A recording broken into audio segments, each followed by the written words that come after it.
Now, without further ado, please enjoy your evening at Body Manor. We started a couple of years ago talking about what it means to be in theater here at Wellington, and one of our big things at Wellington is family and community. And I looked around and saw all of these kids who not needed a place to be, but found a place to be, and made the theater their home. Well, the theater program here at Wellington it's a family, it's my family. Our goal is to create a show, but underneath that, the goal is to create a community. The moment that I was a part of it, I was welcomed not only in my capacity as a manager, but also as a member of this family that I knew was going to take care of me. Please, make yourself comfortable in the lounge. Thank you. Oh, for your hospitality. And there's a couple of Benjamins hidden under the caramels for you, butler. How sticky. There have been 3 students in my entire time of here at Wellington that I have trusted to be my right-hand human. And Sabrina has by far been one of the best. One of the coolest things I think about school theater is to see how people are evolving as artists and evolving as technicians. This is a heavily student-led production. Mr. Glover obviously is our director, but set production, set building, it's all students. So sound cues, stage cues, all the things you'll see during the production, it's going to be student-led.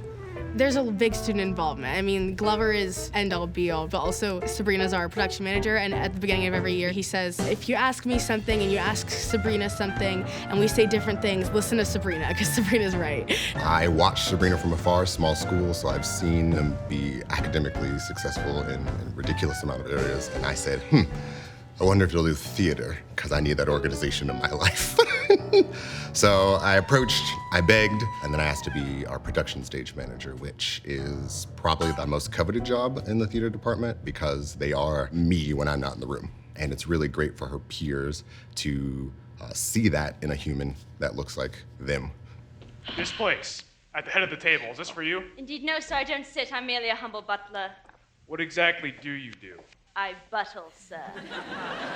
In every theater production, there is an element of trust that's inherent. At a certain point, you have to let go and just say, everybody's gonna do their part, and if they don't, we're gonna pick up the slack and it's gonna be okay, because that's what family does. It's very refreshing to be able to really do things on your own and with people you know and that are also your own age. It's very much like a collaboration, and you're relying on your stage manager, your costume crew, and your castmates on stage, so it's very much like a group project.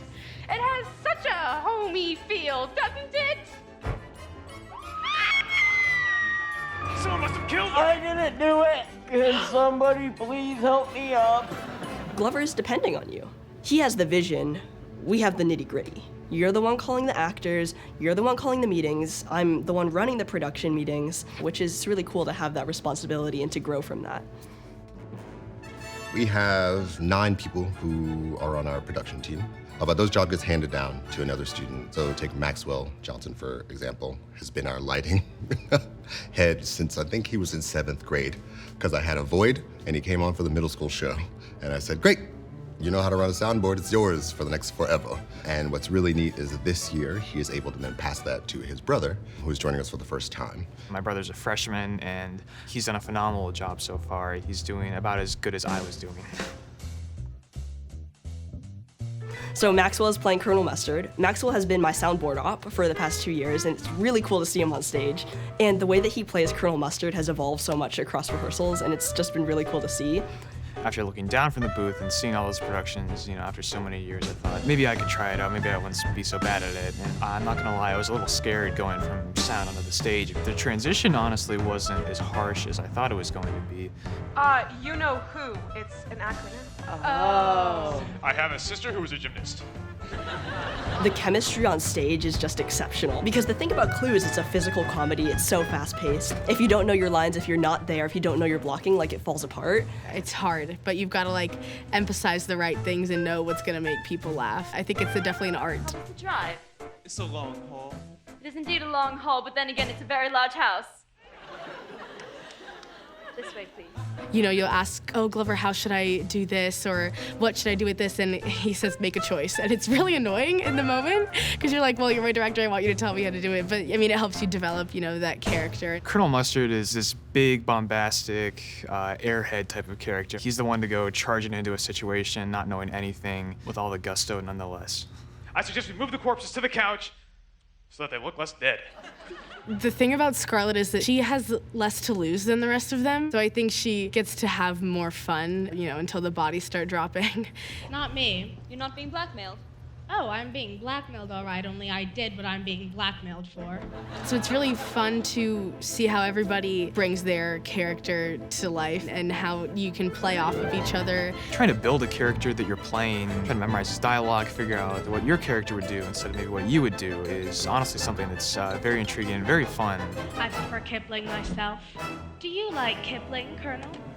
I mean, sure, I'll eat anything. And then the first time they get in front of an audience and they get that first laugh, all of a sudden they're like, oh, we are funny. And then they start to settle, and you see it, they settle in, and then they start having fun. And that's the moment you go, all right, you're gonna be fine, and I can walk away. And I often do. I will go and sit and enjoy being an audience member, and that moment is what I look forward to. FBI, the dig is up. Or is it?